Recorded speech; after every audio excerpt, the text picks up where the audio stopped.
हरे नमः. धर्माचा जणू मूर्तिमान पुतळा भासे जना भूवरी दीक्षा देऊनि जो जगतिया बद्धास हो उद्धरी वाणीने वदता भागवती कथा व्यासा प्रति भासला तो हा गुरु श्री जनार्दन असा पाटांगणी शोभला. सद्गुरुनाथ महाराज की जय. हरे नमः. स एवं ससर्जाग्रे भगवान आत्ममायया सदसद्रूपया चासौ गुणमय्या गुणो विभुः तया विलसितेष्वेषु गुणेषु गुणवानिव अंतः प्रविष्टा भाती विज्ञानेन गृहंबितः. भगवान वेदव्यास वर्णन करून सांगू लागले आणि सूत शौनकादिकांचा संवाद चाललेला आहे. याप्रमाणे कालच्या चिंतनामध्ये रज म्हणजे रजो गुण, तम म्हणजे तमोगुण आणि सत्व म्हणजे सत्वगुण, या तिन्ही गुणांनी भगवान प्रगटतो. भगवंताला मूळ निर्गुण निराकार निर्विकार असलेलं परब्रह्म जेव्हा प्रगट होतं किंवा प्रगट व्हायचं असतं तेव्हा त्याला गुणाचा स्वीकार करावा लागतो. कारण गुण म्हणजेच मग ते शब्द गुण असतील, त्याचप्रमाणे सुवासाचे गुण असतील, दृक पातळीवरचे गुण असतील, दृश्य स्वरूप, मग हे याला गुण असं म्हणतात. आणि गुण या गुणाच्या द्वारे तो अभिव्यक्त होतो, म्हणजे मायेचं साह्य घेतो आणि प्रगट होतो. मग त्यासाठी आपण त्याला रज म्हणजे जो उत्पत्ती करतो तो रजोगुणातून, मग तो ब्रह्मदेव होतो. जो पालन करतो तो भगवान विष्णू, तो सत्वगुणाने परिपालन होतं.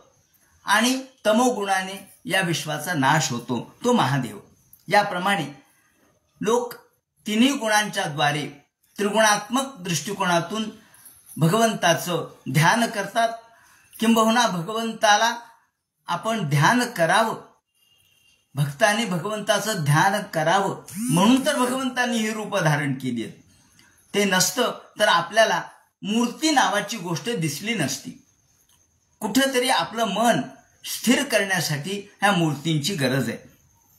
पितृभूत प्रजय शादीन. आणि मग त्या दृष्टिकोनातून पितरांची उपासना का, तर तंतू वाढावा, आम्हाला पुत्र पौत्र हे प्राप्त व्हावेत, ते सुखी झाले, ते समाधानी असतील तर आपला तंतू वाढतो. म्हणून लोक नागनारायण बळ करतात किंवा त्रिपिंडी करतात किंवा श्राद्ध कर्म करतात, त्याचप्रमाणे महालय करतात. हे कशासाठी आहे, तर आपला तंतू वाढावा म्हणून. कोणाला धनाची इच्छा आहे, मग तो देवीची उपासना करतो, बालाजीची उपासना करतो. का, धनाची इच्छा आहे. कारण बालाजी हा स्वतः व्यंकटेश हा धनाचा देव आहे आणि सामान्यासाठी निर्धनासाठी पांडुरंग आहे. तुळशी पत्रामध्ये खुश होतो, काही नसू द्या. कारण भगवान हा तो निर्धन आहे का आणि तो धनवान आहे का, तो धनवानही नाही निर्धनही नाही, पण तुमच्या मनाच्या प्रवृत्ती तिकडे आकर्षित व्हाव्यात म्हणून आपण त्या देवतेची उपासना करतो. आणि मग आपण गेलो व्यंकटेशाला नमस्कार केला, लांबूनच 10 फूट 20 फूट लांबून दर्शन घ्यावं लागतं. आणि मग आपल्याला दिसतो एक सेकंदभर व्यंकटेश. व्यंकटेश कशाचा आपण म्हणतो, काय सोन्याने लगटलेलं आहे हो, काय हिऱ्याचा प्रकाश पडलाय हो. काय पाहिलं तुम्ही, हिऱ्याचा प्रकाश, सोनं. व्यंकटेश दिसला का, दिसला, पण ताबडतोब आम्हाला बाजूला ढकलण्यात आलं. म्हणजे दिसलं काय तर सोनं, दिसलं काय तर रत्न, आणि रत्नाच्या आधारावर तो किती श्रीमंत आहे हे आपण याची चर्चा करतो. ते म्हणतात मग त्याच्यासारखं आम्हाला जर व्हायचं झालं, जसं माणूस एखाद्या मोठ्या नदीवर जातो, विहिरीवर जातो, का, तहान लागली म्हणून पाण्याच्या साठ्याकडे जातो. तहान लागली म्हणून कुणी वाळूत जात नाही, कुणी या राजस्थानमध्ये जात नाही, तहान लागली चला तिथे आपल्याला वाळूमध्ये जाऊ. वाळूत काय जाता, पाण्यात जा. गंगेमध्ये स्नान करा किंवा गंगेकडे जा. का, जिथे तुम्हाला आधिक्य आहे एखाद्या गोष्टीचं तिकडं माणूस जातो.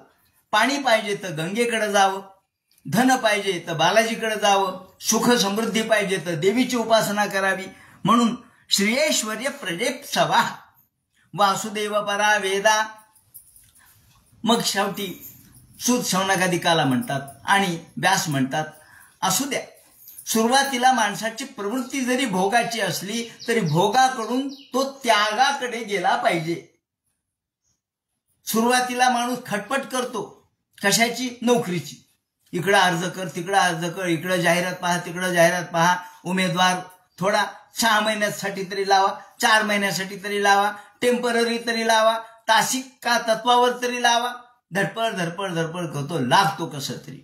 का हो म्हणले, लागलात का? हो हो, काही नाही, सध्या वर्षभराची ऑर्डर दिली आहे, टेम्पररी आहे. बरं ठीक आहे म्हणले, टेम्पररी का होईल परमनंट. 1 वर्ष, 2 वर्ष, 3 वर्ष, 5 वर्ष म्हणजे अजून तर परमनंटची ऑर्डरच आली नाही. होईल म्हणले, पूर्ण अनुदान आल्यावर मिळेल. हे काय झालं, अपेक्षा झाली. सुरुवातीला प्रवृत्ती, मग त्यातून अपेक्षा, आणि मग झालं परमनंट झाला. अरे वा वा वा, पेढे वाटले, परमनंट झाला. किती वर्ष नोकरी झाली हो म्हणले, झाली 32 वर्ष, 33 वर्ष नोकरी झाली. आणि आता तुमच्या हातात पत्र पडलं की झालं, तुम्ही तुमची सेवानिवृत्ती तुमच्या नियत या वयोमानानुसार तुम्हाला निवृत्त करण्यात येत आहे. बस झालं, आलो निवृत्त. आधी प्रवृत्ती मग निवृत्ती. तुम्ही म्हणाल नाही असं कसं हो, मी अजून काम करायला तयार आहे. ते म्हणजे तुम्ही करायला तयार आहात हो, पण आमचं शासन करू देत नाही ना. शासनाचे नियम काय आहेत, तुम्ही इतक्या वर्ष सेवा केली, 60 वर्ष सेवा केली, 58 वर्ष केली म्हणजे तुम्हाला रिटायरमेंट आहे. मग तुम्ही म्हणाल नाही मी अजून कार्यशक्ती माझ्यात आहे, ते म्हणजे तुम्ही घरी काम करा. तुम्हाला नोकरी ही जी दिलेली आहे ती या आदेशानुसार आणि या नियमात दिलेली आहे. मग आधी प्रवृत्ती होती, मग निवृत्ती स्वीकारली आपण. ही निवृत्ती स्वीकारली का नाही, तुमची इच्छा असो नाही तर नसो, तुम्हाला स्वीकारावीच लागली.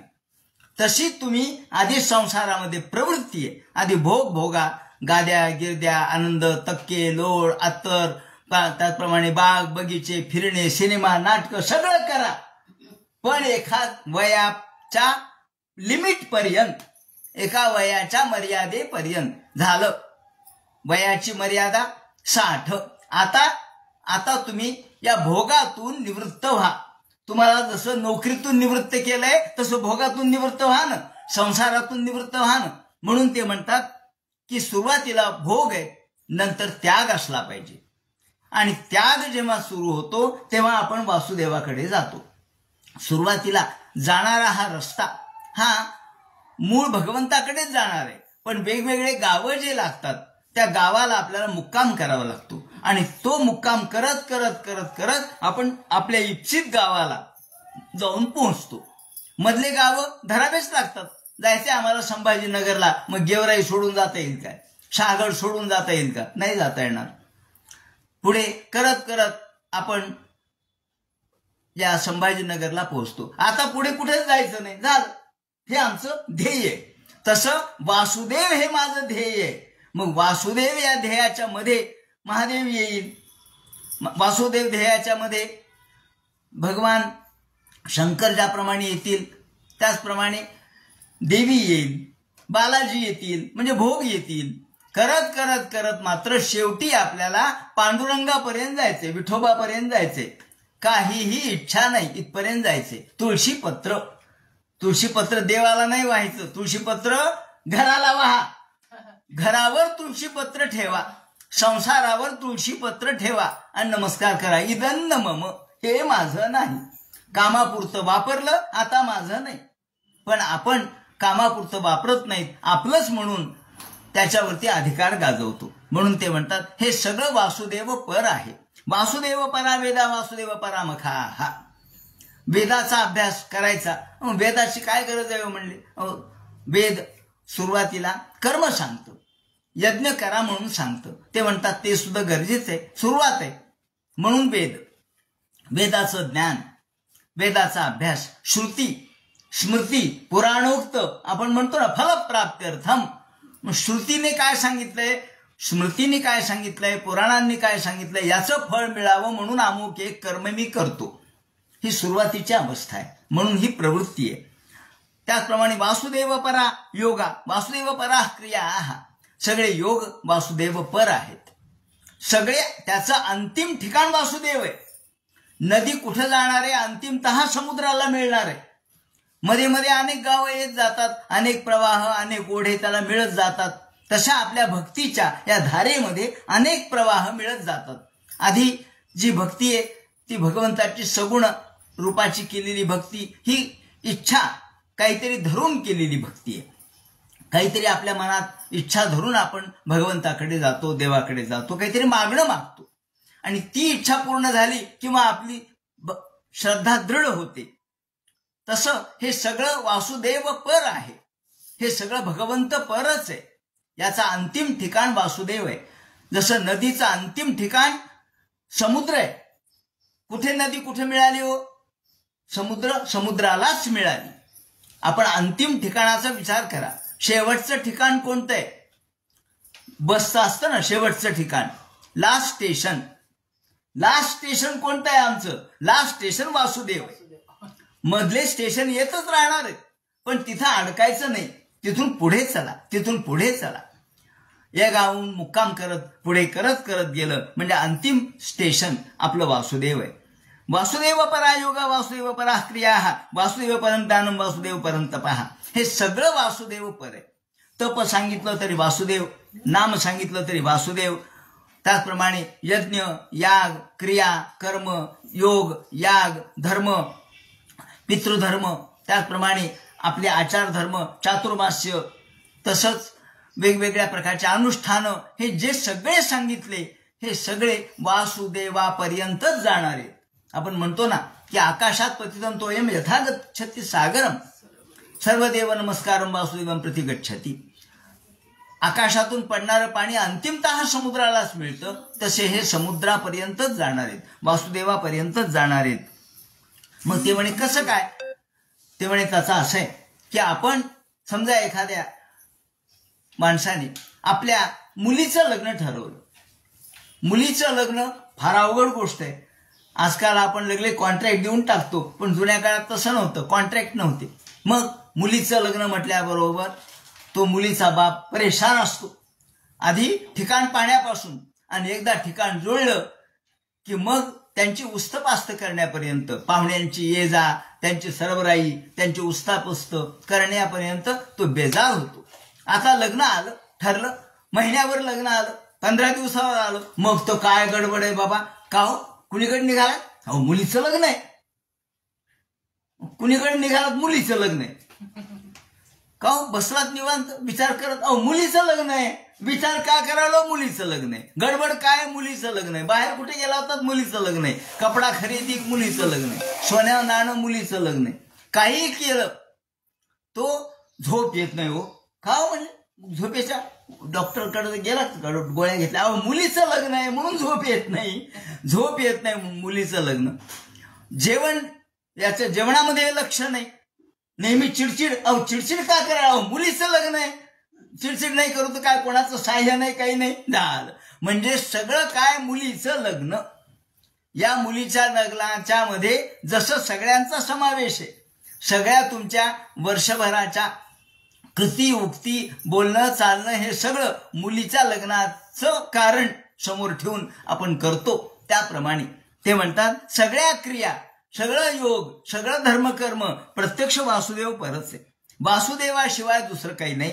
वासुदेव म्हणजे वासुदेव सर्वमिती. सगळं विश्वामध्ये जो राहतो वसंती, सगळ्या विश्वामध्ये ज्याचं स्थान आहे त्याला वासुदेव असं म्हणतात. आणि वासुदेव नाही अशी जागा नाही. त्यामुळं सगळं वासुदेव पर आहे. स एवं ससर्जाग्रे, ते म्हणतात याप्रमाणे हा ससर्जाग्रे निर्माण केलं. सगळ्यात पहिल्यांदा आत्ममायेने भगवंताने हे सगळं निर्माण केलं आणि सदसत रूपयाचा असौ गुणमय्या गुणो विभू. गुणाने हे निर्माण केलं.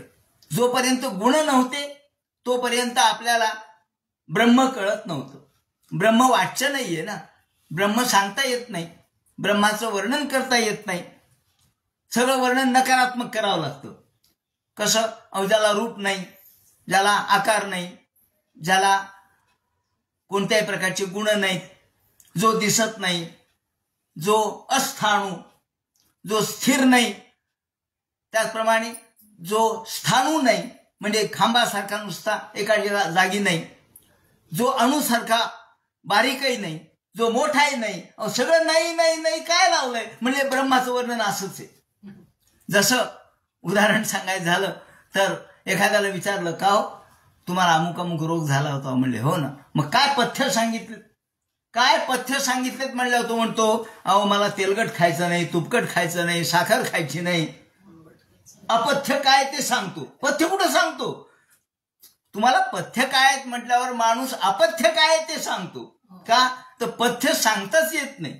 तसं ब्रह्म म्हणजे काय हे सांगता येत नाही. हे नाही, ते नाही, ते नाही, याला म्हणतात निषेध, याला म्हणतात व्यतिरेक. जोपर्यंत व्यतिरेक सांगितला जातो, नकार नकार नकार करत करत आपल्याला प्रतिषेध करावा लागतो. म्हणून मग यातून जो शेवटचा जो उरतो, एखाद्याला सांगितलं घरमालकाने, हो मला 1 तारखेला तुमचं सगळं सामान बाहेर पाहिजे, बस पुरे, आता तुमचे सगळं कॉन्ट्रॅक्ट संपला, 1 तारखेला तुम्ही घर रिकामं करा. तो म्हणतो बर. तो घर रिकामं करतो, मालक येतो, सगळं घर रिकामं झालं, तो घरात उभा राहतो आणि तो म्हणतो मालकाला म्हणतो, हे पा तुमचं घर सगळं रिकामं केलंय, सगळं सामान बाहेर काढलंय, आता घरात काही नाही. आणि घरात उभा राहतो, घरात काही नाही. तू नाहीस का घरात? मी आहे ना. मग तुला सोडून तू सांगतोस.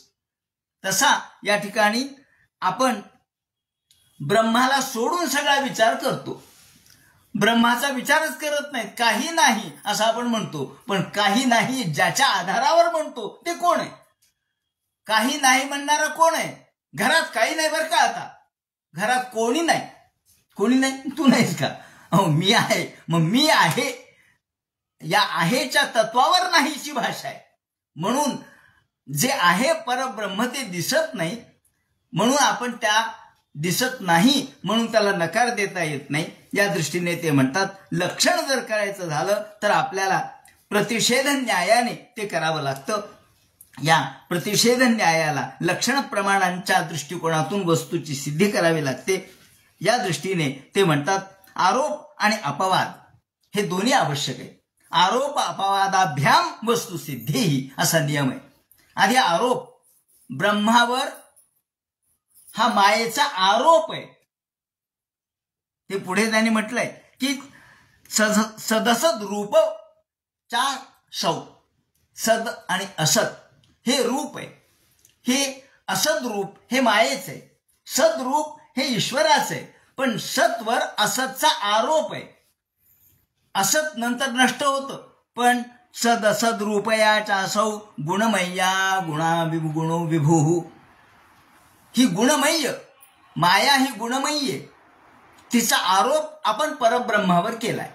चैतन्यावर या शरीराचा आरोप केलाय. मला असं जेव्हा आपण म्हणतो, मला त्रास झाला, मला म्हणजे कोणाला देहाला, पण खरा त्रास आत्म्याला आहे, संवेदनेला आहे. तो देह त्यातून अलग आहे, देह त्यातून वेगळा आहे. पण आपण या आत्म्यावर शरीराचा आरोप करतो, देहाचा आरोप करतो. म्हणून अध्यारोप हा तेव्हाच करता येतो जेव्हा वस्तू समोर असते, ती आरोप. आणि अपवाद म्हणजे त्याचं निराकरण. आरोप आणि अपवाद. आरोप म्हणजे सध्या आपण ज्या जगाचा आरोप केलाय ब्रह्मावर, चैतन्यावर जडाचा आरोप केलाय, आणि जडच आपल्याला चेतन असल्यासारखं भासतं. म्हणून याला असत व्यावृत्ती असं म्हणतात. असत व्यावृत्ती म्हणजे आपण पहिल्या श्लोकामध्ये ज्याप्रमाणे 2 लक्षणं पाहिली, तटस्थ लक्षण आणि स्वरूप लक्षण, त्यातलं 3रं लक्षण आहे असत व्यावृत्ती लक्षण. ते त्यावेळेला सांगितलं नाही मुद्दाम मी, कारण आता त्याची चर्चा आपल्याला करायची. सद असद रूप. हे सद आणि असद हे रूप. सद म्हणजे परमेश्वराचं सत्य स्वरूप आणि असत म्हणजे मायेचं, पण खोटं नाही, भासित होणारं, व्यावहारिक पातळीवर प्रातिभासिक पातळीवर आभासित होणारं हे गुणाचं रूप. गुण हे खोटे नाहीयेत, पण गुण हे टिकणारे नाहीत. हे गुण टिकत नाहीत. फूल खूप सुंदर दिसतं सकाळी आपण जेव्हा उमललेलं पाहतो तेव्हा, पण संध्याकाळी सुकून जातं. म्हणजे फुलाचं जे सौंदर्य आहे ते गुणरूपाने जे आम्हाला दिसलं ते संध्याकाळी आपल्याला सुकून गेल्यासारखं दिसतं. म्हणजे शेवटी दिवसाचा परिणाम त्याच्यावर झाला. तसाच आपल्यावरही होतो, काळावरही होतो. या काळाचा परिणाम तया विलसितेष्वेषु गुणेषु गुणवानिव. आणि याप्रमाणे भगवंत हा विलसित होतो. भगवंत या विश्वामध्ये चैतन्य रूपाने विलसित होतो. या दृष्टीने ते म्हणतात की तो कसा वेगवेगळा भासतो. भगवंतानी अंतःप्रविष्ट आभाती. ते म्हणे भगवंताने हे विश्व निर्माण केलं आणि मग त्याच्यात अनुप्रवेश केला. असं कसं काय म्हणले, विश्व निर्माण केलं मग प्रवेश केला? आधी नव्हता काय तो? आधी होता आणि नंतर प्रवेश केला. अंतःप्रविष्ट आभाती. ते म्हणतात, उदाहरण त्यांनी असं सांगितलं की ज्याप्रमाणे आपण ग्रहप्रवेश करतो. आता ग्रहप्रवेश आधी काय घरात नव्हतं काय? आधी तर घर बांधायच्या वेळेस होता, इथं यामध्ये इथं अमुक बांधा, इथं स्वयंपाकघर करा, इथं खोली करा, इथे बेडरूम करा, याचं जा ये करत होता. ही भिंत अशी घ्या, ती भिंत, त्याच घरात होता ना तो. त्याच घरात होता. त्यांनी सगळं त्या घरामध्ये गेल्या वर्षभरातून त्याच्या चक्रा झाल्या. आता घर बांधलं झालं, सगळं रंगबिंग देणं झालं, दरवाजा लावला, म्हणे आता काय ग्रहप्रवेश आहे. आता पण काय घराच्या बाहेर होता का? घरातच होता, पण आता ग्रहप्रवेश केला. कसा? तर मग ग्रहप्रवेश हा आपण काहीतरी ब्राह्मण बोलावून मंत्र तंत्रयुक्त पद्धतीने करतो, पूजापाठ करून करतो. हा जसा घरात तो होताच, पण ग्रहप्रवेश लौकिकाच्या दृष्टीने केला, तसा भगवान या विश्वात आहेच. लौकिकाच्या दृष्टीने पुन्हा प्रविष्ट झाला. अंतःप्रविष्ट आभाती विज्ञानेन विजृंभिता. याप्रमाणे विज्ञानेन, अनुभवाने तो आम्हाला कळतो. आणि ज्याप्रमाणे आपण वेगवेगळ्या लाकडामध्ये आपण अग्नी पाहतो. यथा वन्नी हितो वन्नीर दारुष्वेक स्वयोनिषु. उदाहरण त्यांनी दिले की ज्याप्रमाणे लाकडामध्ये अग्नी आहे, लाकूड पेटल्यानंतर लाकूड लांब आहे तर अग्नी लांब दिसला. लाकूड गोल आहे, चाक समजा आपण गाडीचं चाक आहे, त्याला अग्नी लागला तर गोल दिसेल, काही आडवं दिसेल.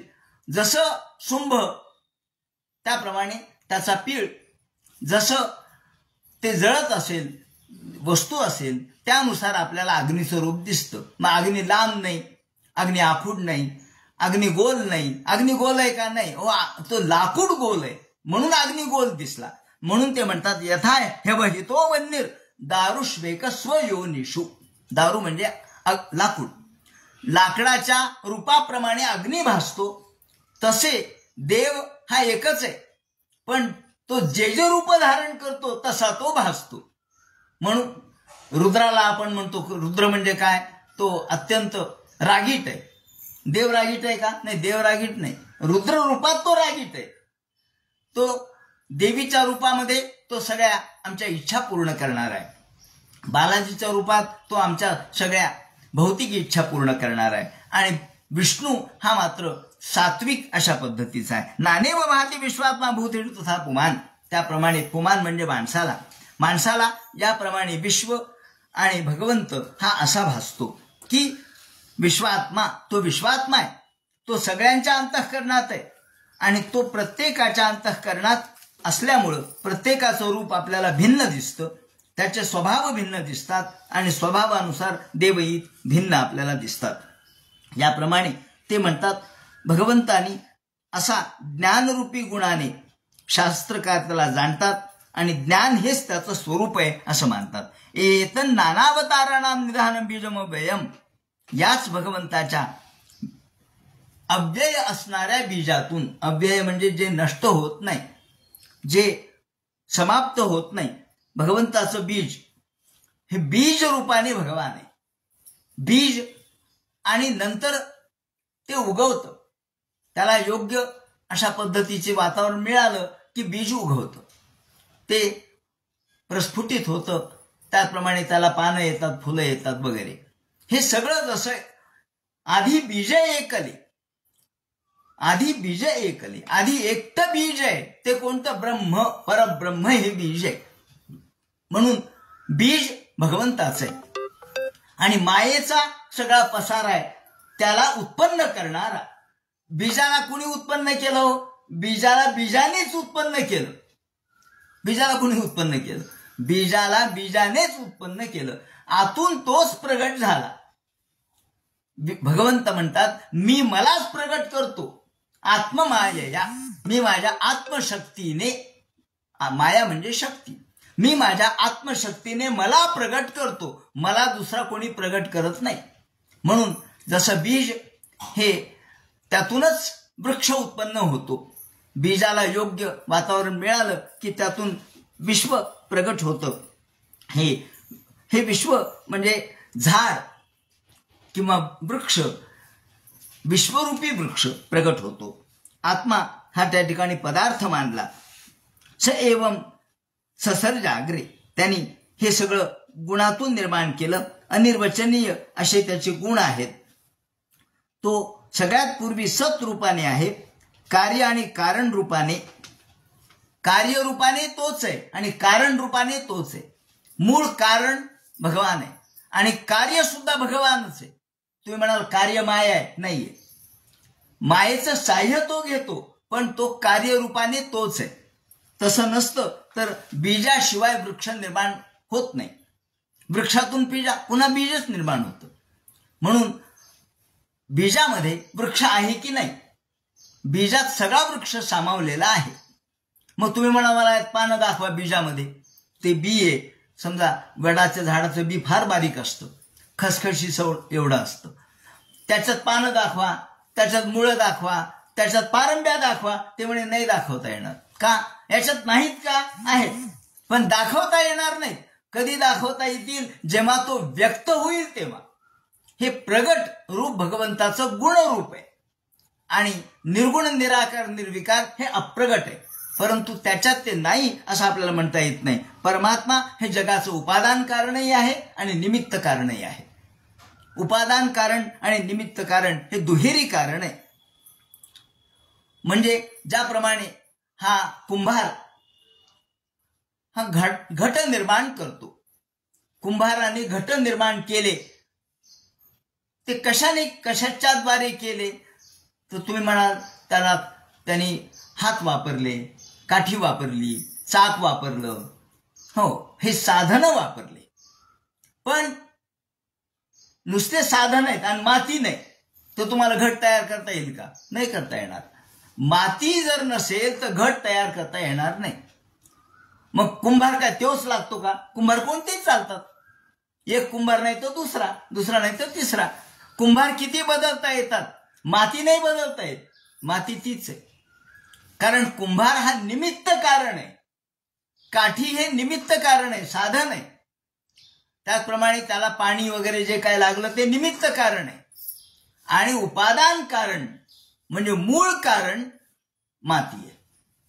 घट हा मातीतून निर्माण होतो. मातीचे स्वयंभ माऊलीने शब्द वापरलाय की मातीचे जे गाडगे मडके आपण करतो ते सगळे मातीचेच असतात. उपादान त्याचं माती आहे, पण करणारा कुंभार वेगळा आहे. तो निमित्त मात्र आहे आणि हा उपादान रूपाने. निमित्त कारण आणि उपादान कारण असे दोन कारण असतात कोणत्याही गोष्टीला. उपादान कारण बदलता येत नाही. उपादान कोण आहे? भगवान हा स्वतः उपादान आहे. म्हणजे भगवंताचंच हे स्वरूप आहे. आणि भगवंताला निर्माण कोणी केलं? विश्वाला निर्माण कोणी केलं? तर ते म्हणतात मीच निर्माण केलं. याला निमित्त कारण. कुंभार जसा घड्याचा निमित्त कारण आहे तसा भगवान विश्वाचा निमित्त कारण आहे आणि तोच उपादान कारण सुद्धा आहे. काही लोक म्हणतात की निमित्त कारण माया आहे, कारण मायेशिवाय त्याला निर्माण करता आलं नाही, अशी काही लोकांची भूमिका आहे. पण त्याला उत्तर असं आहे की माया ही स्वतः काहीच करत नाही. माया जड आहे ना, माया काय करणार आहे? माया जड आहे, ती स्वतःहून काहीच करणार नाही. हालचाल माया नाही. चैतन्य कोण आहे ते पहा. हालचाल चैतन्याची आहे. म्हणून माया स्वतःहून काही करू शकत नाही, ती जड असल्यामुळं. मग माया जर जड असेल तर आपल्याला कान आहेत पण ऐकू येत नाही. कान इंद्रिय असले म्हणून इंद्रियाची शक्ती कुठे आहे? तेव्हा इंद्रियाची शक्ती चैतन्याची शक्ती असली पाहिजे. तेव्हा चैतन्य हे मूळ असल्यामुळं भगवान हाच मायेला आदेश देतो आणि मायेच्या द्वारे कार्य करतो. साह्य फक्त मायेचे घेतो. म्हणून ते म्हणतात भगवंतानी हे विश्व निर्माण केलं. ते कसं? स एवं एतन नानावताराणाम. भगवान सगळ्यांचे बीज आहे. बीज रूपाने भगवंतच आहे आणि या बीज रूपाने असणारा भगवान हा यातून व्यक्त होतो. तो आकार रूपाने प्रगट होतो. वायू हा एकच आहे, पण तो जेव्हा बासरीमध्ये जातो तेव्हा त्याचा स्वर वेगळा येतो. तो पेटीमध्ये जातो तेव्हा त्याचा स्वर वेगळा येतो. तो एखाद्या पोंग्यामध्ये जातो तेव्हा त्याचा स्वर. वायू तोच आहे, पण वेगवेगळ्या साधनातून तो वेगळा प्रगटतो. तसा ईश्वर एकच आहे, पण प्रत्येकाच्या स्वरूपातून तो भिन्न भिन्न रूपाने आपल्याला प्रगटलेला दिसतो. प्राण अपान व्यान उदान समान हा वायू एकच आहे. तसाच बासरी, हार्मोनियम, शिट्टी यातून व्यक्त होणारा शेवटी वायूच आहे. वायूचेच हे वेगवेगळे आपल्याला शब्द दिसतात, पण त्याच्या मागे असलेला वायू एक आहे. साधन भिन्न आहेत, त्यातले माध्यम भिन्न आहेत. म्हणून देहाचं माध्यम हे भिन्न आहे. त्याला उपाधी असं म्हणतात. उपाधी भिन्नत्वामुळे देव आपल्याला भिन्न वाटतो. उपाधी म्हणजे ज्या वस्तूच्या द्वारे तो प्रगटतो त्याला उपाधी असं म्हणतात. म्हणून ते म्हणतात भोक्ता भगवंताच आहे आणि भोग्य हाही भगवंतच आहे. म्हणून आपण जेवताना किंवा पहिल्या घासाला म्हणतो की भोक्ता हा गोविंद आहे आणि भोगही गोविंदच आहे. सगळं भगवंतमय आहे. अन्न हे पूर्ण ब्रह्म. मग अन्न ब्रह्म आहे तर आपण ते ब्रह्म खातो का? हो. जनाबाईंनी एक अभंग केलाय. त्या अभंगामध्ये जनाबाई इतकी तल्लीन झालीय भगवंताशी, पांडुरंगाशी, तर ती म्हणते देव खाते देव पिते देवावरी मी निजते. मी देवच खाते, मी देवच पिते आणि देवावरच झोपते. देवाचीच प्रार्थना करते. अहो देव तिच्यापासून भिन्न नाहीच आहे. सगळ्या उपाधीमध्ये भगवंत स्वरूप जेव्हा ती पाहते तेव्हा तिला भगवंताचा साक्षात्कार होतो. हा जो तिचा अभंग आहे तो तल्लीनतेच आहे. आणि म्हणून भोक्ता आणि भोग्य तोच असल्यामुळं या संपूर्ण विश्वामध्ये आपल्याला भगवंताचं स्वरूप अनुप्रवेश तो कसा करतो ते दिसतं. भगवंतानी यस्यांशांशेन सृजन्ते. आणि भगवंताला अवतार घ्यायला किती शक्ती लागते का? फार. ते म्हणतात नाही, यस्य अंश अंश अंशेन, म्हणजे एका अंशाचा दुसरा त्यातला शेवटचा भाग, त्या अंशाचा पुन्हा शेवटचा भाग. यस्यांशांशेन सृजन्ते देव तिर्यंग नरादिषु. हे सगळं विश्व, नर, त्याचप्रमाणे राक्षस, भूत, प्रेत, तिर्यंग म्हणजे पक्षी, पशु, प्राणी, हे एका त्याच्या नुसत्या अंशाच्या शेवटच्या अंशाचा भाग आहे. आणि म्हणून ते म्हणतात यस्यांशांशेन सृजन्ते देव तिर्यंग नरादिषु. स एव प्रथमं देव कौमारं सर्गमा स्थिताः. आणि याप्रमाणे भगवंतांनी हा अवतार धारण केले. भिन्न भिन्न अवतार धारण केले. 16 कलेचा प्रथमावतार त्याने धारण केला. हे पौरुषम रूपम, हे भगवंताचं स्वरूप कसं होतं तर भगवंताचं स्वरूप वेगवेगळ्या अवतारातून प्रगट झालं. बीजम उद्गमस्थानम, बीज म्हणजे उद्गमस्थान म्हटलंय. आणि या भगवंताच्या व्यापक स्वरूपातून हे सगळं प्रगट होतं. यामध्ये 16 कलेचा प्रथमावतार पौरुष रूप त्यांनी धारण केलं. आणि कशासाठी तर लोकांच्या कल्याणासाठी.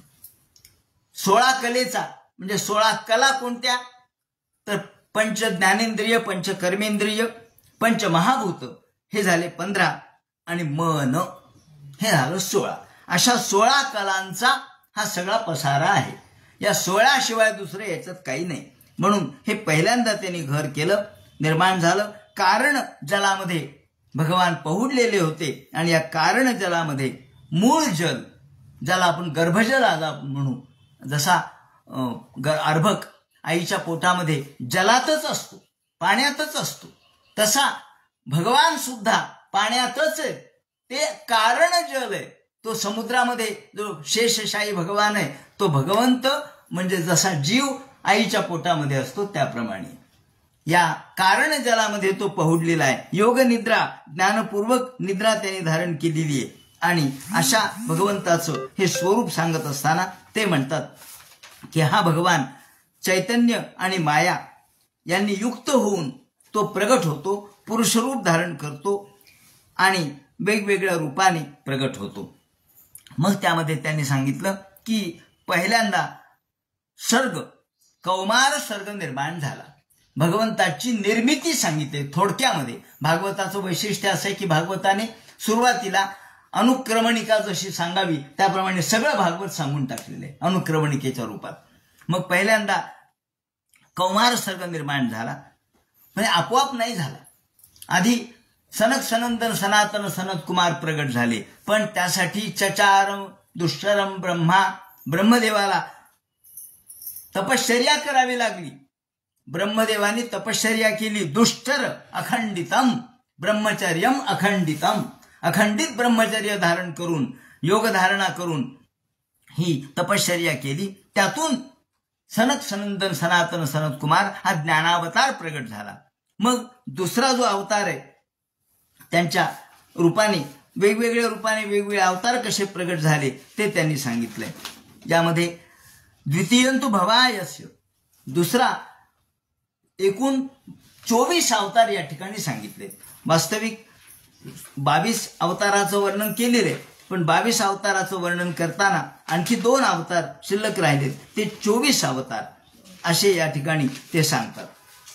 या 24 अवतारामध्ये भगवंताच्या वेगवेगळ्या रूपाने भगवान कसा प्रगट होतो ते सांगतात. आणि या पहिल्यांदा कौमार सर्ग, दुसरा रसातळामध्ये पृथ्वी गेली म्हणून वराह रूप भगवंतांनी कसं धारण केलं ते सांगतात. तिसरा अवतार सांगतात नारद हा 3ऱ्या सर्गामध्ये झाले. नारद 3ऱ्या सर्गात, सर्ग म्हणजे उत्पत्ती, श्रु हा धातू आहे, श्रु म्हणजे सृजन, निर्माण करणे.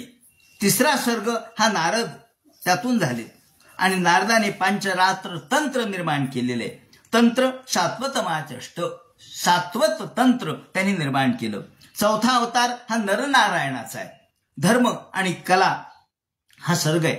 धर्म आणि कलेच्या द्वारे हा नरनारायणाचा अवतार धरा. त्यांनी इंद्रिय निग्रह, एकेका अवताराने एक एक गोष्टीला महत्व दिलं. जसं सनक सनंदनाने ज्ञानाला महत्व दिलं, नारदाने भजनाला महत्व दिलं, त्यानंतर नरनारायणाने इंद्रिय निग्रहाला महत्व दिलं. त्याचप्रमाणे पुढे 5वा अवतार हा कपिल महामुनींचा अवतार आहे. त्यांना सिद्धेश असं म्हटलेलं आहे. त्यांनी पुढे आपले शिष्य प्रशिष्य केले. आसुरीच्या द्वारे त्यांनी पुढे हे ज्ञानाचा प्रसार केला. 24 तत्वापैकी हे 24 तत्वाचं ज्ञान त्यांनी सांगितलं आणि 25वा भगवान सांगितला किंवा काल सांगितला. शेश्वरता आणि निरीश्वरता असे 2 सांख्य. सांख्य हे जगातलं सगळ्यात प्राचीन तत्वज्ञान आहे. सांख्य तत्वज्ञान सगळ्यात प्राचीन आहे. म्हणून सांख्याच्या पलीकडे आजही कुणी विश्वाच्या निर्मितीचा सिद्धांत सांगू शकलेला नाही. सांख्याचा सिद्धांत सर्वांनीच प्रमाण मानलाय. त्यानंतर 6वा अवतार दत्तात्रेयांचा, तो अनुसूयेच्या ठिकाणी झाला आणि त्याने अन्वीक्षिकी विद्या सांगितली. 7वा अवतार आकुतीच्या पोटी यज्ञावतार भगवंताने धारण केला स्वयंभुव मन्वंतरामध्ये. त्यावेळेला याम नावाचे देव होते आणि त्यांना यामा नावाचेच मुलं झाले. यज्ञाने त्याच्या यामक मुलांचं संरक्षण केलेलं आहे.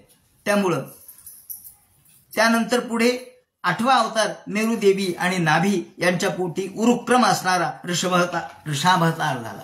ऋषभ अवतार झाला. त्यांच्यापासून पुढे भरत वगैरे झाले. त्यानंतर अग्नी याचा अग्निध्राचा नाभी त्याचा ऋषभ, याप्रमाणे पृथू झाले. पृथूनी दोहन केलं पृथ्वीचं, आणि या पृथ्वीचं दोहन करून त्या काळात पहिल्यांदाच सगळी राज्य व्यवस्था नीटनेटकी केली. त्यानंतर पुढे चाक्षुष मन्वंतरामध्ये भगवंतांनी मत्स्यरूप धारण केलं आणि मीन जगृहे मीन रूप धारण केलं. आणि लोकांना ज्या वेळेला सगळं समुद्रामध्ये पृथ्वी गेलेली होती, प्रलय झालेला होता, त्यावेळेला समुद्र संपलवे दीनो, समुद्रामध्ये सगळं बुडून गेलं होतं, त्यावेळेला ज्ञान सांगितलं.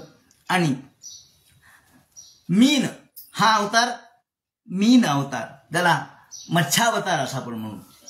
मीन मीन हरिमी नमनाने, जो सुरी विनविला नमनाने, वेद घेऊन जळी चपळाला, शंख दैत्य वदती चपळाला. मीन मी हरिमी नमनाने, जो सुरी विनविला नमनाने. या ठिकाणी हे वामन पंडितांचं आहे. तेव्हा हा मीन अवतार. त्यानंतर प्रत्यक्षात प्रलय जरी झाला नाही, माया दर्शित केलेली होती. त्यानंतर मन्वंतरानंतर प्रलय झालेला नसतो, कल्पांती असतो. म्हणून फक्त हे एक केवळ नाटक केलं होतं भगवंतांनी. मार्कंडेयाला जशी माया दाखवली तशी यावेळेला माया दाखवली होती. त्यानंतर 11वा अवतार समुद्र मंथनाच्या प्रसंगी कच्छावतार भगवंतांनी धारण केला. दधरे कमठरूपेण, कमठरूप धारण केलं आणि त्यावरती मंदर पर्वत धारण केला. त्यानंतर याच वेळेला आपल्याला अजितावतार भगवंतांनी धारण केलेला दिसतो. कारण सगळे देव आणि दानव पर्वत आणून थकून गेले, त्यावेळेला भगवंतांनी साह्य केलं आणि गरुडाच्या साह्याने हे पर्वत आणले. त्यानंतर 12वा धन्वंतरी अवतार आहे. 13वा मोहिनी अवतार आहे. यावेळेला राक्षसांना मोहिनी पाडून अमृताचं रक्षण भगवंतांनी केलं आणि देवांना अमृत पाजलं. 14वा अवतार हा प्रत्यक्ष भगवंतांनी नृसिंहावतार धारण केला आणि ज्याप्रमाणे गवताची काडी फाडावी तसा हिरण्यकश्यपाला ठार मारलं. 15वा अवतार वामनाचा, बलीला 3 पावलं जागा मागितली आणि केवळ 3 पावलात सगळं व्याप्त केलं. 16वा अवतार भगवंतांनी परशुरामाचा धारण केला. यावेळेला 21 वेळेला निक्षत्रिया पृथ्वी केली. 17वा अवतार प्रत्यक्ष व्यासांचा आहे. व्यास हे 17व्या अवतारामध्ये झालेले आहेत. कारण प्रत्यक्ष अंशावतार आहेत. आता अवतार वेगवेगळ्या प्रकारचे आहेत. काही कलावतार आहेत, काही अंशावतार आहेत, काही आवेशावतार आहेत. त्यानंतर पुढे 18वा अवतार प्रत्यक्ष श्रीरामचंद्राचा आहे. ज्याने समुद्राचा देखील निग्रह केला. समुद्र तिथून वाट देत नव्हता, त्यावेळेला भगवंतांनी समुद्रावरती हातात बाण उगारला आणि सांगितलं की तू जर वाट देत नसशील तर सगळे समुद्र शुष्क करून टाकतो.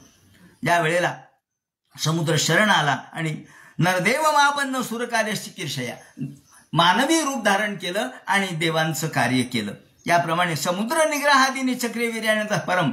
त्यानंतर 19वा अवतार हा भगवान या ठिकाणी रामकृष्णावितो भुवो, भगवंतांनी यावेळेला वृष्णी कुलामध्ये भगवान गोपाल कृष्णाचा अवतार धारण केला, बलरामाचा अवतार धारण केला आणि सगळ्या लोकांचं दृष्टापासून रक्षण केलं. त्यानंतर पुढे ततः कलो संप्रवृत्ते, भविष्यकाळ वापरलाय. यानंतर पुढे जेव्हा कलयुग येईल, कारण हे द्वापर युगातले, जेव्हा यानंतर कलयुग येईल त्यावेळेला या सगळ्या असुरांना मोह पाडण्यासाठी बुद्धो नामना जनसुता कीकटेषु भविष्यती, पुढे बुद्धावतार होईल. मगध देशामध्ये होईल. सगळं सांगून टाकलं. मगध देशामध्ये बुद्धावतार होईल. मग तुम्ही म्हणाल की बुद्धावतार झाला तो कशासाठी झाला? असुरद्विषाम, असुरांना मोह पाडण्यासाठी. मग असुर म्हणजे कोण?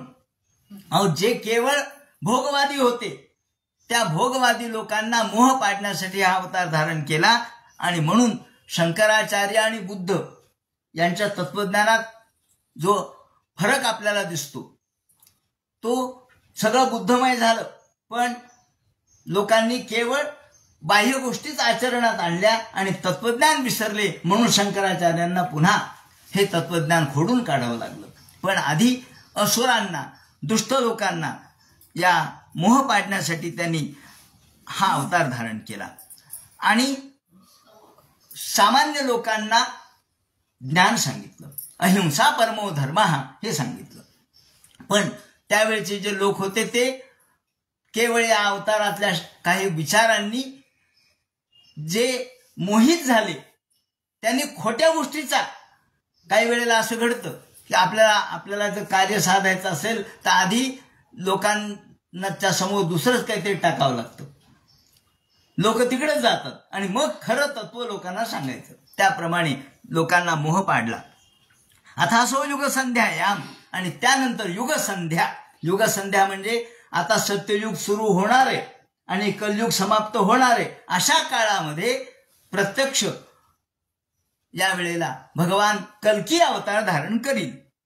आता असो युग संध्यायाम दस्यु प्रायेषु राजेषु, ज्या वेळेला सगळे राजे चोर होतील त्यावेळेला विष्णुयश नावाच्या ब्राह्मणाच्या घरी भगवान हा अवतार धारण करतील. म्हणून ते म्हणतात अशा पद्धतीने हे पुढे होणाऱ्या 2 अवतारांचं वर्णन भगवंत या ठिकाणी व्यास महर्षींनी केलं आणि 22वा हा अवतार सांगितला. त्यानंतर सुतपा वृष्णी यांच्या हे अवतार आहेत भगवंताचे. नंतर हंसावतार आहे आणि हयग्रीवावतार आहे. हे असे एकूण 24 अवतार यांचं वर्णन या ठिकाणी केलेलं आहे. अवतार आहे संख्येयो, आणि ते म्हणतात अहो भगवंताचे अवतार किती आहेत? अहो असंख्य, या अवताराची गणनाच नाही. म्हणून तर आपण 1000 नावं घेतो भगवंताचे. विष्णू सहस्रनाम, अहो सहस्रावधी भगवंताचे अवतार आहेत आणि सहस्रावधी नाव आहेत. म्हणून भगवंताला काही एक रूप नाहीये. येतेच अंशकला पुंसा कृष्णस्तु भगवान स्वयं, आणि भगवान गोपाल कृष्ण हे स्वतः भगवान आहेत, कृष्ण आहेत. इंद्राने व्याकुलम लोकम मृडयंती युगे युगे. भगवंतानी हे वेगवेगळ्या युगात वेगवेगळ्या काळात समाज सुस्थिर व्हावा, धर्मकर्माने चालावा म्हणून हे विश्व निर्माण केलं आणि धर्म निर्माण केला. इंद्राचे जे शत्रू आहेत, इंद्रारी म्हणजे इंद्राचे शत्रू, इंद्रारी आरी. इंद्राचा शत्रू कोण होता? मेघनाद. आणि त्याचा वध कोणी केला? लक्ष्मणाने. त्यामुळे तो इंद्रारी आरी आहे, मेघनादाचा आरी. तेव्हा इंद्रारी म्हणजे इंद्राचा शत्रू, अर्थात सगळे राक्षस. इंद्रारी व्याकुलम लोकम, म्हणून देवशत्रू जे लोक आहेत, सगळे देवाचे शत्रू म्हणजे राक्षस, यांचा वध करण्यासाठी, यांचं निबर्हण करण्यासाठी भगवंतांनी वेगवेगळ्या युगात आपले अवतार धारण केले आणि लोकांना सुख प्राप्त करून दिलं. अशा पद्धतीचे हे 22 किंवा 24 अवताराचं वर्णन इथे केलेलं आहे. याप्रमाणे भगवंताच्या या सर्व विवेचनानंतर ते म्हणतात जन्म गुह्यम भगवतो, अहो देवाचा जन्मही गुह्य, त्याचं कार्यही गुह्य. हे जो ऐकेल सायं प्रातर्गृण बघ त्या दुःख ग्रामात विमुच्यते. प्रत्येक अध्यायाला त्यांनी एक एक प्रसाद दिलेला आहे, काहीतरी वरदान दिलेलं आहे.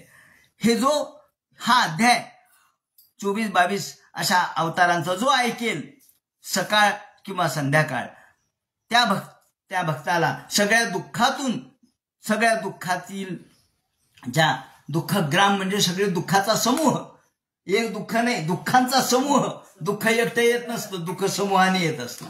सगळ्या दुःखाच्या समूहातून तो मुक्त होईल अशा प्रकारचं वरदान दिलेलं आहे. एक रूपम भगवतो रूपस्यात्मनः माया गुणैर्विरचितं महदाद विरात्मनि यथा नभसि मेघो गैर रेणुर्वा पार्थिवो निले एवं दृश्यत्व मारोपितम बुद्धिभिः. आता भगवंता हा वेगवेगळे अवतार धारण करतो, पण आम्हाला का कळत नाही? हे भगवंताचे माया गुण आम्हाला का कळत नाही? त्यांनीच हे महद विश्व निर्माण केलं. म्हणजे महत व्यक्तीपासून, त्याला आपण सुरुवातीला मायेतून ही महत अशा प्रकारचं निर्माण झालं आणि तिथून मग आकाश निर्माण झालं. आकाशातून पुढे मग हे सगळे पंचमहाभूत निर्माण झाले. तेव्हा हे जे भगवंतांनी निर्माण केलं ते आम्हाला का कळत नाही? त्याचं कारण त्यांनी सांगितलं आरोपितम अबुद्धिभिः. आम्ही हा आरोपित करतो, हा आरोप आमच्या लक्षात येत नाही, कारण आमची दृष्टी ही या सगळ्या माईक गोष्टीने बाधित झालेली असते. मग आरोप कसा होतो? आणि आरोपातून आम्हाला कसं मुक्त व्हायचं, दिसायला जे दिसतं ते खरं कसं नाही हे ज्ञानाने कसं कळतं, या संबंधीचं विवेचन जे करतील तो सगळा भाग उद्याच्या चिंतनात सांगण्यात येईल. हरे नमः. पुंडलिक वरदे हर विठ्ठल. सीताकांत स्मरण. जय जय राम. पार्वतीपते हर हर महादेव. श्री जनार्दन गुरुमूर्तये नमः. हरे राम राम राम हरे हरे, हरे कृष्ण.